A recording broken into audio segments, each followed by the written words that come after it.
As a parent, sometimes your kids have a way of making you look like you're a way better parent than you really are.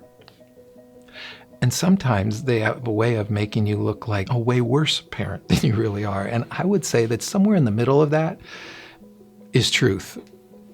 What I realize is that we need people on the outside looking in, being able to help us see what we don't see ourselves. The process of growth always involves having someone else speak into our lives. We have this idea that somehow I can self-help my way to transformation, but it's only when we allow people from the outside looking in to speak to our potential, to speak to our blind spots, that we're allowed to grow past them.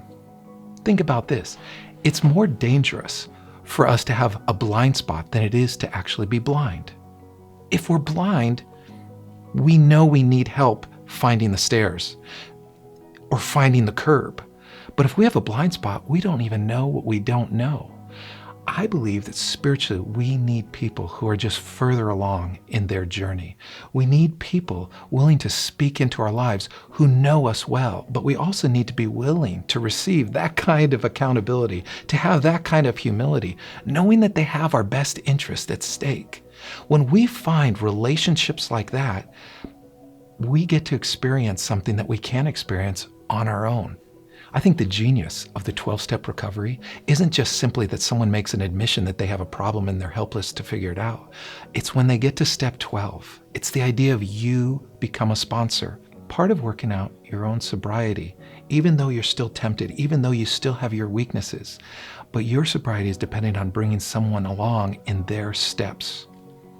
This is what it means to walk and work out the Christian faith. This is what it means for us to work out our salvation, is that we're attaching our lives to someone who's further along, but we're also aware that we need to be bringing other people along in the journey. That's when transformation begins to take place. So I think everyone has something to give. And I also think everyone has areas to grow. But we shouldn't believe the myth that somehow I have to wait. I have more to learn, and then I can give. All we're trying to do is learn to steward what we already have.